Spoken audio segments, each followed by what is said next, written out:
pandémie Covid-19 est survenue. Ça n'était pas la guerre. Ce terme ne doit pas être galvaudé. Ça a été une mobilisation générale du personnel du système de santé public et privé pour combattre un fléau sanitaire. Une guerre nécessite des soldats.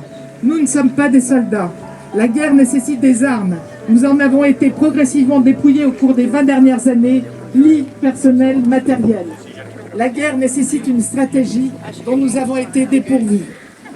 À la fin de la crise sanitaire, nous avons vu, malgré ce constat, se rallumer les voyants rouges du monde d'avant, le retour à ce qui est anormal.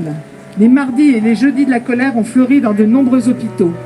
Soucieux de nous réconforter, l'Élysée a voulu nous décerner une médaille. Mais nous ne sommes pas des héros. Fausse bonne idée. Nous sommes réunis ici en France, collectifs et syndicats, pour nous faire entendre. Quoi de plus précieux que la santé?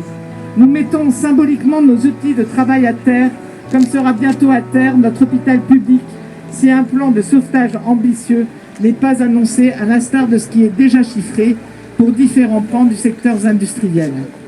Monsieur le Président, annoncez des mesures immédiates chiffrées, revalorisation des salaires et moratoire sur la fermeture des lits. Respectez la méthodologie du travail et la démocratie de la concertation.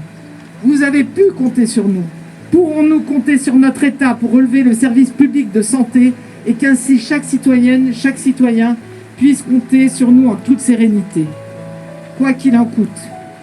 À nous, il nous en a coûté. De la fatigue physique, psychique, de l'anxiété pour nos malades, leurs familles, nos proches.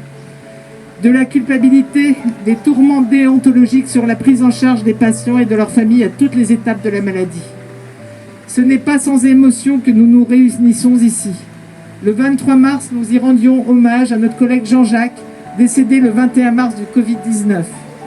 Retraité, médecin retraité, il est revenu travailler, sachant ses collègues en difficulté aux urgences.